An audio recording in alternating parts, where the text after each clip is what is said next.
Mechanisms of heat transfer. So far, we have studied heat transfer, but we have not looked at how heat is transferred or how much time it takes. We have only looked at the end points of the process, the beginning and the end, without considering what physics takes place during the process. There are three mechanisms of heat transfer: convection, conduction, and radiation. Convection is transfer of heat by thermal energy being transported by motion of fluid, such as eddies in boiling water. An eddy is a circular flow in a body of fluid. In convection, fluid at a higher temperature is physically transported to make contact with fluid at a lower temperature, which transfers heat. We will only consider convection qualitatively without any quantitative analysis. Conduction is flow of heat through a material due to temperature difference. Consider a bar of material of length L and cross-sectional area A, which is at a hotter temperature TH at one end and a colder temperature TC at the other end. Conduction takes place as a heat flow from TH to TC along the length L and across the area A.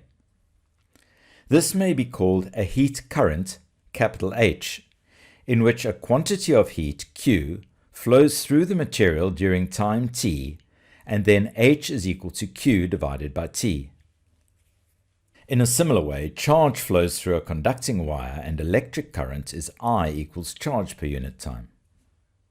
The heat current due to conduction is given by H equals Ka Th minus Tc divided by L in units of joules per second, or watts, where K is the thermal conductivity of the material in units of watts per meter per Kelvin.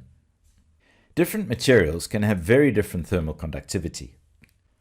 For example, copper has a thermal conductivity of 385 watts per meter per Kelvin, whereas styrofoam has a thermal conductivity of only 0.027 watts per meter per Kelvin. Thus, copper is a good conductor of heat, whereas styrofoam is a good insulator, just as electric current flows easily in an electrical conductor, but not in an electrical insulator. Conduction heat current increases with higher thermal conductivity, higher cross-sectional area, and larger temperature difference, and with smaller L. Note that the temperature difference divided by L is the temperature gradient, and H is high if the gradient is high.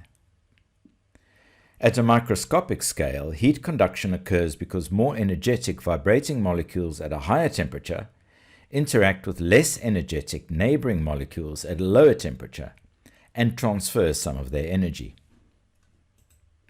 The third heat transfer mechanism is radiation. An object with temperature T radiates heat away from it in the form of electromagnetic waves. Radiate means to move away along a radius, as if the object is at the center of a sphere and heat is moving from the center to the surface along a radius. Electromagnetic waves are ripples in the electric and magnetic fields of charged particles in the object, mainly electrons. Electrons at a temperature T vibrate and hence have kinetic energy, and some of this energy is carried away by these electromagnetic waves. The object has a surface area A and surface temperature T.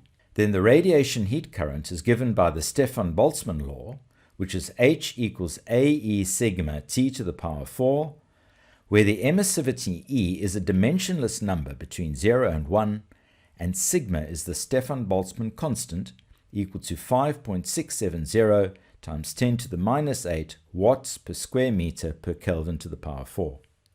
The emissivity is a property of a surface. It is 1 for a perfect emitter, which is a perfectly black surface. A body with E equals 1 is called a black body, which radiates maximum power at a given temperature. It is lower for light or shiny surfaces, which are weaker emitters, such as shiny copper with E about 0.3. Note that the temperature T must be in Kelvin. The formula gives wrong values if T is in centigrade. This is very important. Keep it in mind. It is evident that radiation is highly dependent on temperature, with its power 4 dependence. An object emits heat, but it also absorbs heat from its surroundings, including from other objects. If the temperature of its surroundings is Ts, the power it absorbs is also given by the Stefan-Boltzmann law as H is equal to AE sigma Ts to the fourth. For absorption, E is the same as for emission, so an object emits and absorbs with the same efficiency. A perfect emitter is also a perfect absorber, which is why a black surface is the most efficient at absorbing heat from sunshine. A body emits heat and absorbs heat, so its net heat outflow, or its net heat emitted or radiated away, is the difference between the two heat flows, and is given by H net is equal to AE sigma times T to the power 4 minus Ts to the power 4.